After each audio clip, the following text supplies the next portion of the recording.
You don't struggle with fat loss because you lack discipline. You struggle with fat loss because you lack structure. Follow these fat loss rules that took me from this to this and start watching the scale drop. Rule number 1, limit liquid calories. Look at the difference between these two cups. You can see in one cup, I have blended up the spinach. In the other cup, it is completely full. These are the same amount. When you drink liquid calories, you end up doing the job of what your stomach is supposed to be doing. So you can imagine if you do liquid calories, you take up less volume in your stomach. So when your stomach is stretched less, you are bound to be less full. Because when you take up more volume in your stomach, it stretches it and sends a signal to your brain saying that you are more full. We could do this exact example for so many different things.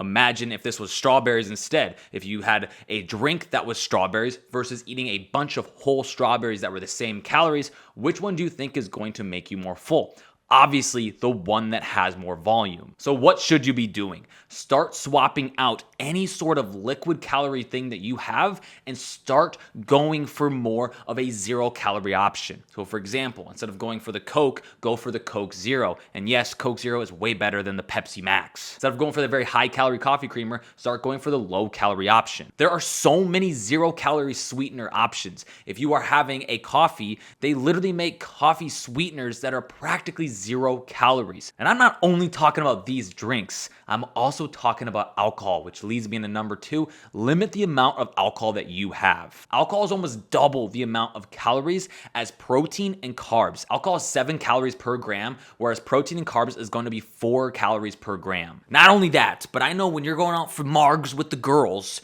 you're not sitting there only having one margarita. You're going for the chips and salsa because you just had a couple margaritas deep. You're feeling a little tipsy, you're feeling a little good, and now you're like, oh, I want to eat a bunch more. You start taking the dang chip and dipping in a ton of salsa, a ton of queso, and then you start eating an entire plate of Mexican food. Before you know it, you've had over 1,000 or more of calories in just that one night. Or I know a lot of times when you go out to the bars, you're not only just having those few drinks. You come home, you get the munchies, or on the way home, you decide to pick up some fast food. I know you're not coming home and you're sitting there and be like, oh yeah, I'm gonna cook myself a meal. No, you're either gonna order something because you're just, feeling good in the mood, or you're gonna pick something up on the way home and now you end up eating way more calories. And not only that, but then it's gonna relay over into the next day where now you sit here, you wake up, feel like shit, don't feel like doing anything, you don't move much, and then you end up ordering more food because you don't want to make anything because you don't feel good. And now that one night has turned into another day and potentially even spiraled into multiple days. Look, I'm not sitting here saying that you can never have alcohol, but start limiting it and I guarantee fat loss is going to be so much easier. Rule number 3, strength train 2 to 3 times a week. During fat loss, you are one of these 2 balloons. But when you lose that weight, you now end up being one of these 2. So what's the difference? One of these is saggy. It has that flabby look. There's not much tone, definition, almost like that skinny fat look. And this other one that's got a little marker in it has more definition, has more tone. It's harder. Look, it is not flabby compared to this one wobbling around. This is what your body is like when you start strength training. A lot of times people want to lose weight as quickly as possible. So they're that one balloon that does not strength train and they end up losing a lot of muscle in the process and they start looking a little more saggy or almost like I said, that skinny fat look. Whereas people who strength train, their muscles start to come through. They start to be more defined. They look athletic, tone look, and no, you're not going to get bulky from doing this. I'm a great example. I've been lifting for a long period of time and I'm not sitting here and I don't look very bulky. So this is what I want you to do. Start strength training doing full body workouts 2 to 3 times a week. And if you want, you can just steal these workouts here. The reason that I like full body strength training workouts is you're going to be hitting all your muscle groups, your upper, lower, core, all in one workout, and you're doing this 2 to 3 times a week. Whereas a lot of people will do a body part split or they'll do an upper or lower if they're doing twice or 3 times a week, and they end up only hitting like the muscle group once a week. Not only that, but but doing full body is going to save you a lot of time, because when you are resting on an exercise like an upper body exercise, you now do that lower body exercise and you're not exhausted. You're able to give more to that. So it ends up saving time in your workouts, so you're not spending hours in a gym. So start strength training during fat loss and you're not going to end up being the saggy balloon. Rule number 4, eat high protein foods. The balloon is back. I want you to imagine that this balloon is your stomach. When you eat high protein foods, not only are they higher volume, so it tends to take up a little bit more space in your stomach, and when it takes up more space, it stretches that balloon, or aka stretches your stomach, so it's sending signals to your brain saying that you are more full. But not only that, your body takes longer to digest protein. So if I were to let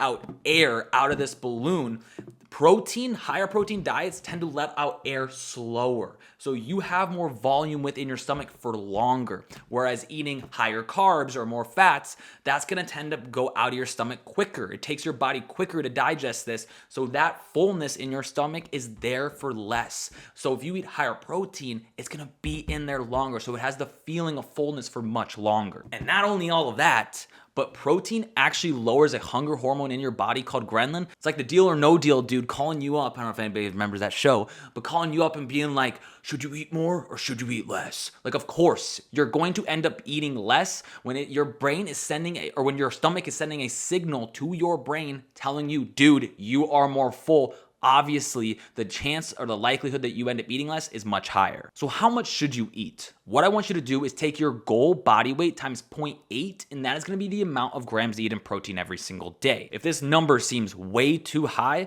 what I want you to do is get a number that you can do consistently, and then over time, as the weeks go on, try to increase 10 to 20 grams. When you consistently hit that number, bump it up a little bit again. Rule number 5, eat high fiber foods. I want you to think about fiber like this sponge.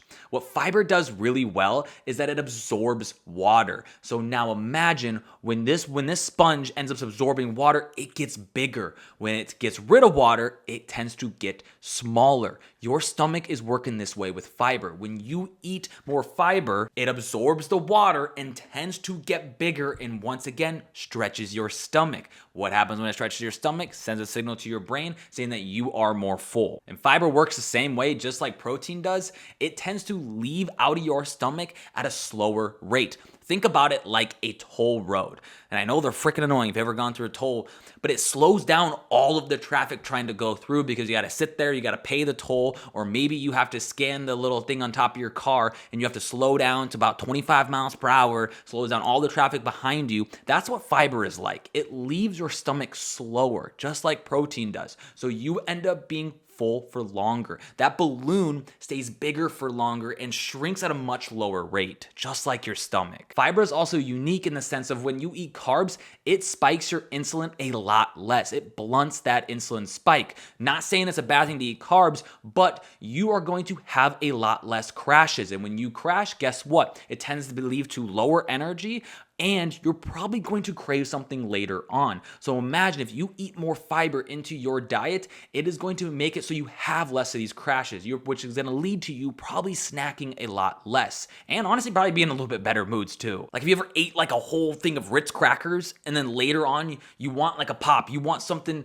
more. You're still wanting to eat more. That's like that little crash that you have. Rule number 6, set a step goal. You don't need to run to lose weight, and you don't need 10,000 steps to lose weight. If you ran a mile versus walked a mile, you are going to burn practically the same amount of calories. Obviously, if you were to do a run, you are going to be more efficient. You're going to burn roughly that amount of calories and maybe half the time. But this is the problem with going for a run.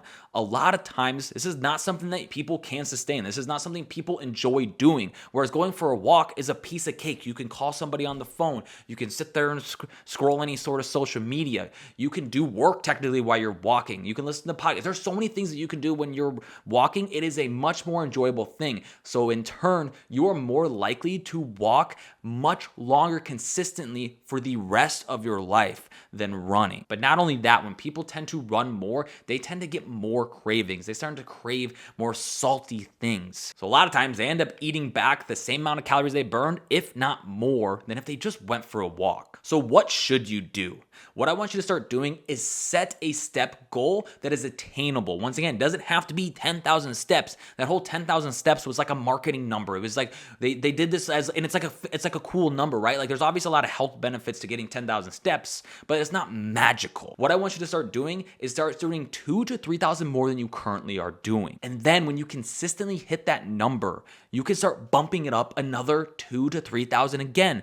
And then you can start consistently hitting that number. Try to set a goal that you can attain, a goal that you feel motivated by. A lot of times people set this 10,000 number. It might not be realistic for their life in the moment, and they end up feeling defeated and they don't want to do it anymore. So start doing 2,000 to 3,000 more, or 10 to 20 minutes more of walking each day. Rule number 7, stop eating like a toddler. The amount of comments that I get on social media of people saying, I'm eating 1,200 calories and I'm not losing weight. The reality is you're not eating that much. Or maybe you're taking a very extreme approach, and then there's one day where you eat like crazy. You eat 4,000 calories and you just ruin all your progress for the week. Most people in a calorie deficit in the beginning grossly undereat on calories. And you're probably not gonna believe me, but this is the reality of it. You're literally doing the whole choo-choo train thing to yourself. You're sitting there eating the mashed carrots or the little applesauce. You're being like the toddler. You're barely eating anything. When you eat so little, you are bound to fuck up. You are bound to have a day where you're craving something and you just like give in. Like everybody has these days. It is more extreme when you are eating so little. You are bound to eat a ton. You're bound to go through like a cycle. You binge and you eat way more than you probably should have. Feel guilty from this, and then it spirals in the next couple of days. Or maybe you give up from this moment. It's like if your ex hits you up multiple times and you keep saying no, or you ignore them, eventually there's going to be that one day that you either cave in because maybe you're in the mood, or you hit them with the you up text. This is how your diet is. You are bound to have days where you crave something and eventually you cave in, and you end up going back to that toxic relationship with your ex. So here's how to monitor to know if you're eating too little or too much. A massive sign in a calorie deficit is going to be hunger. Now, there's a massive difference between slight hunger and feeling starving. It is very normal when nighttime rolls around and you're having a little bit of hunger. This means you're probably in a calorie deficit. This is your body sending a signal to you saying you're eating less than you normally do. Now, a lot of times people are starving. They really want to eat something, or they're thinking about food all day long. That means you are eating too little. You should have some hunger at nighttime. You should not have an insane amount of hunger that where you are starving, or you feel like you should always be or you always are thinking about food. If this is you, what I want you to start doing is just increase your calories 100 to 200 calories and then go from there. Rule number 8, pay attention to sauces and olive oil. That little olive oil that you put on your pan, not only are most people putting way more on the pan than they think, but that little olive oil is a lot of calories. It is kind of depressing how many calories are in olive oil. I want you to go grab the dang olive oil and look at the back. Literally a little tablespoon, I think, is 120 calories. And you're probably sitting here being like, nuts and seeds, almonds, olive oil, peanut butter, like these things are healthy, right? But they're extremely high in fat. So what that means is healthy food doesn't always equal great weight loss food, because they tend to be extremely calorically dense. So what I want you to start doing, you could take the pan spray and quickly spray the pan, or start tracking the olive oil, because you are probably putting more than you think, or you're just not tracking it and not accounting for it in your calories. Not only are you doing this with olive oil, but you're probably eating way more when it comes to dressings or sauces. They make tons of sauces that are low calories. Start looking for these. They have a lot of options that are lower calories. Stop taking the whole dressing and dumping it on your entire salad. You're sitting here thinking you're eating healthy, and before you know it, you're racking up a ton of calories in a salad because of how much dressing or even olive oil that you are putting on it. This doesn't mean you shouldn't have these things, but the problem is most people aren't paying attention to these. Start tracking and paying attention to sauces and olive oil, and you're going to start noticing that you are eating more calories than you think you are. Rule number 9, a half a pound to 2 pounds of weight loss is phenomenal progress. I hear people say all the time, I'm only losing a pound of weight loss a week. You realize that is good progress. Think about it like this. That's like complaining and sitting there saying, I'm only making $8,000 a month. Not only are you complaining about progress, but you realize that is good progress. That's phenomenal progress. 1 pound of weight loss a week is a 500 calorie deficit, and that is what's recommended. 2 pounds of weight loss a week is going to be a 1,000 calorie deficit. This is good progress. Even a half a pound is great progress. Most people sit here and expect that they should be losing 5 pounds or more a week, when in reality, you may lose a lot of weight the first week or two, but that's not realistic. That is a lot of water weight and a lot of food, like volume of food in your stomach just coming off that first week or two. And you sit there and expect to be losing more than that, when in reality, you should be losing a pound or half a pound, maybe even 2 pounds if you're on the higher end of that. So stop freaking the fuck out when you're only losing a pound. All these transformations that you see online, you don't see the person's struggles. You don't see what the person's really going through. You don't see their timeline. You don't see what it took for them to get point A to point B.